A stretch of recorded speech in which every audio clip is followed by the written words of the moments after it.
We're joined by the Youth League's Secretary General, Njabulo Nzuza. Njabulo, good morning. Thanks for your time.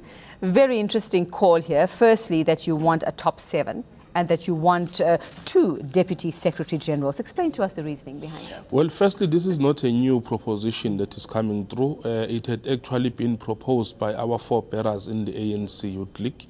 The logic behind this is that part of the reasons why society, is having issues with the ANC is to a larger degree lack of implementation of our own resolutions, like the one of free and quality education for the poor, and some decisions we've taken like the development of the State Bank.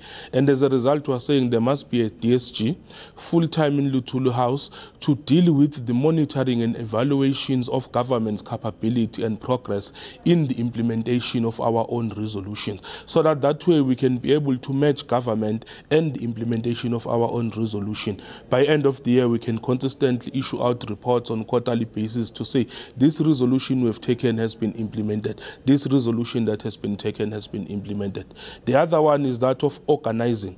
To have a strong organization, the ANC is a mass-based organization which must found itself with the people. We are proposing a VD-based WATS, which means you must have a full-time person who's going to monitor the ability of the ANC to be with the people, to be an organized organization, to be a campaigning organization, not just to wait for government to pursue its agenda, but it must have its own internal capacity to pursue its own agenda. So basically it's a big job, you're saying, and you need 2 people to do this and to reach the people even. Yes, it's a huge, to have a further reach. It's a huge job. You have a Secretary General who must deal with all these things. Therefore, disintegrating them to these full-time people obviously provide more support in the office of the Secretary General. All right, and I'm just going to throw it out there to say that, it is a big job of the Secretary General, and of late, the Secretary General has to deal with a lot of putting out of fires rather than concentrating on the issues of the people, like you say. So wouldn't you say that that's a problem, is that the internal problems of the party are not allowing them to do what they should be doing properly and serving the people? It's not the case. Look, the Secretary General, part of his responsibilities is to be a chief communicator. There is an office of a spokesperson responsible for those things of going out and dealing with the media. So it's not just about that. It's about building organizational capacity and building an organization that is responsive to the needs and the changing environment in which we're operating on. Okay, I want to ask you about where you've thrown your weight behind in terms of president. And Nkosazana Dlamini-Zuma, you've made it clear as a Youth League that you would like her to be president. Why not Cyril Ramaphosa? Why not follow tradition where the deputy has become naturally become the president after that? Well, unfortunately, I can't sit here and sort of discredit other leaders of the ANC.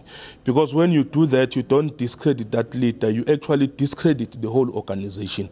I would rather sit here and... But by making a choice, you have discredited, haven't you? No, we have not discredited. We have not said Cyril is a bad leader. We have not said Cyril is out of order or anything like that. All that we are saying is that we believe that the ANC in the current epoch must be led by Dr. Nkosazana Dlamini-Zuma.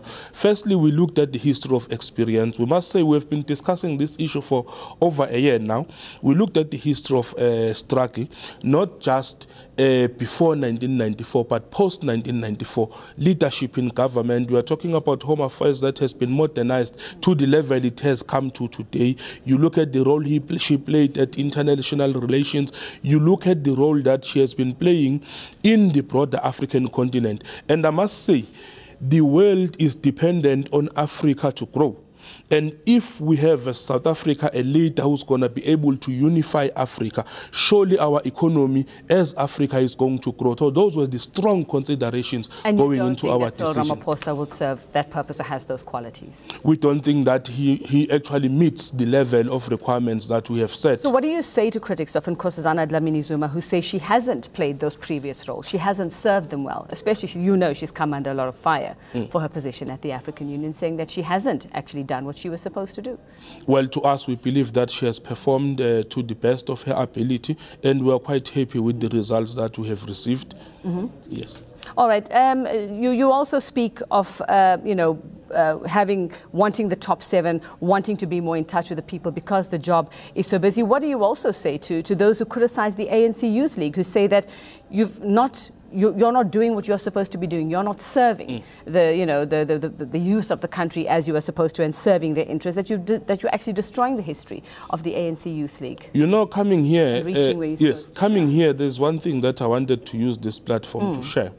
That we as the ANC Youth League, we want young people to use June 16 in the morning before going to any rally by visiting child-headed households and try and make meaningful interventions. Those are all the projects that we have been doing that have not been getting a lot of media profiling in terms of what we have been doing. We are very proud at a level we are in. We have done things that our predecessors have not been able to do.